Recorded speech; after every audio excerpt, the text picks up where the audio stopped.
Lui, c'est un enfant de la balle. Enfin, enfant de la perche serait plus juste. Car Renaud Lavillenie a finalement toujours baigné dans ce milieu. Premier souvenir, au sortir de la maternité, le petit Charentais découvre le sautoir avant sa maison, embarqué par un papa perchiste qui débarque aux compétitions avec femme et enfants. Quand je suis sorti de la maternité, en fait, il avait une compétition l'après-midi.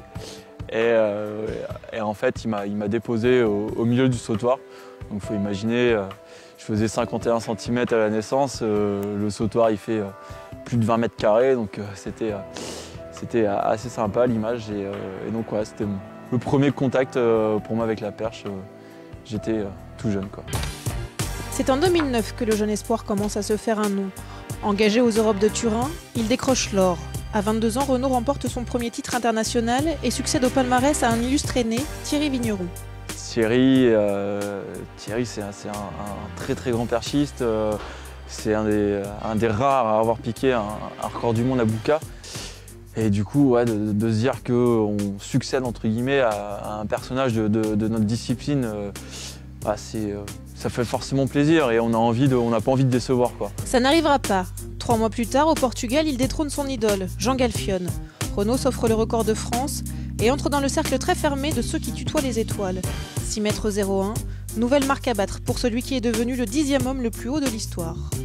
Je dirais pas que c'était le sacre parce que je pense que je peux aller encore plus haut, mais bon, déjà c'était une certaine récompense vis-à-vis de toute cette progression qui avait été là, quoi.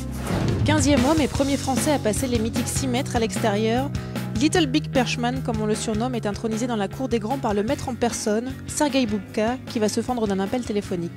Ça a été vraiment impressionnant pour moi parce que j'avais une image de Boubka où c'était quelqu'un qui avait pas tendance à être très élogieux envers les autres perchistes. Non pas qu'il les détruisait, mais et c'est vrai que là, il m'a sorti beaucoup de compliments, beaucoup de bonnes choses à mon égard. Et ouais, ça a été de très très fortes émotions ce jour-là. Vient ensuite Berlin, les championnats du monde. Premier mondial, première médaille pour le prodige, et ce sera le bronze, alors que lui visait l'or. Pour moi, c'était un premier championnat, donc j'avais énormément de choses à apprendre. Et apprendre et réussir en même temps, c'est pas les choses les plus évidentes à faire, quoi. Et donc c'est vrai que sur le coup, il y avait forcément de la déception, mais après, je sais que c'était un très beau championnat. Enfin, je m'en suis vraiment bien sorti.